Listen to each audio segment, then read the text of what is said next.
Hey guys, if you clicked on this link, that means you're here for a deck tech. Ooh. Not my deck tech, but this man's deck tech. It's my deck tech. So what kind of deck are you teching today? Well, let's take a look. Okay. You can see here we have the dragons. Dagrons. Yes. Now, what format are we playing? I believe it is Elder Dragon Highlander or Commander. Where's my commander? Isn't he a dragon? No, it's not a dragon. Oh. Well, where is he? He's actually hidden. What? Oh, my goodness. Ah! I didn't see him there. Elish Norn, yes. my waifu. Waifu, please. She's a praetor, and she has some of her praetor friends over sometimes. Urabrask is one of them, so I thought, hey, let's make a deck with another praetor for a change. Yeah, I can imagine he just comes up, storms up the place, drinks a lot of praetor wine, and then just leaves. He's not a thinker. He likes to do things quickly. He's a party guy. So I thought, well, I'm not a red mage. Red is actually my least favorite color of the 5. Really? That's true. Despite being next to green? Well, so when they accompany each other, I'm okay. Like, I like Burning Tree Emissary. I like cards like that. But I was like, well, what can I do to make a red deck that I would like? Yes. And then our good friend Connor said, why not just shove a bunch of dragons in there? Because Urabrask gives them haste. Yes. So then I shoved a bunch of dragons in there. We have Hellkite Tyrant. That one will be good against me if you look at my deck tech, which is below this one. When I first saw this card, I was like, wow, this card is almost never actually going to see play in any way that actually matters. Correct. And then, of course, fast forward a year later. Here we are. Here I am. I was like, I really want to play with this card. Yeah. Balefire Dragon. Because dragons make sense being on Innistrad. I got hit with this in a sealed once, and I've wanted to play with it ever since. You haven't lived until you put a Basilisk collar on him. Oh my, that sounds delicious. Horde Smelter Dragon, speaking of sealed deck all-stars. Got some bad BO over there. Oh yeah, yeah, I remember that joke. It's old. Hey. It wasn't funny then, it's not funny now. It's a legacy joke. Horde Smelter Dragon, also not a fan of artifacts. That you blow them up, he gets bigger.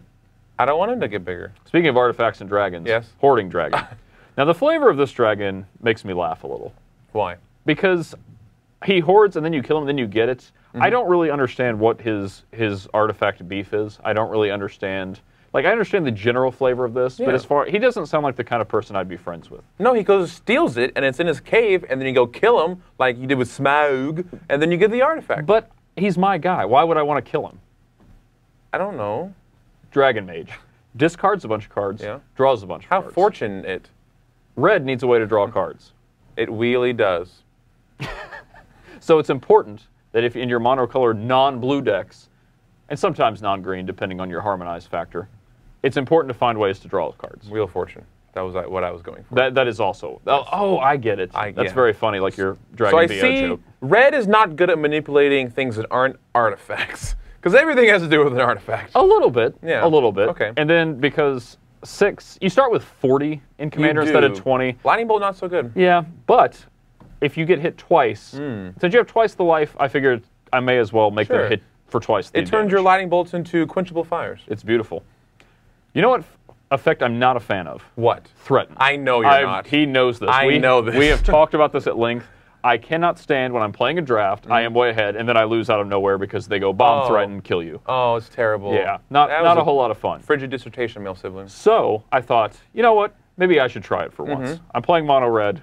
Let's try to steal the other opposer. Molten Primordial. I may have or might in the future make use of this card in another Commander Versus series. It may happen. Now, are you familiar with the Goblin Welder? I am. He is what many consider the best one-drop ever before Deathrite Shaman came to the party. Sure. I mean, he made me an ashtray. All I wanted was a golem. I don't even smoke. Let me show you some of my ashtrays and golems. Yes. We have the Steel Hellkite, which now sees about as much play in the series as Cyclonic Rift does. It does. Funny how colorless cards that are good end up in a lot of decks. Yeah, it's weird. Speaking of which, that's Wormcoil Engine. Wormcoil Engine. You may notice. I've never heard of this card before. It's along with Horde Smelter Dragon, one of the mainstays of the totally not bomby Scars of Mirrodin limited format. Yes, along with this card and this card and this card. No, not this card. Spot Destruction.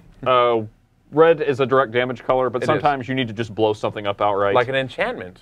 Yes. The Spine of Ishsa helps you do that. Yes. The Spine of what? Ishsa. Ishsa. Wingardium Leviosa. I'm moving on. Okay.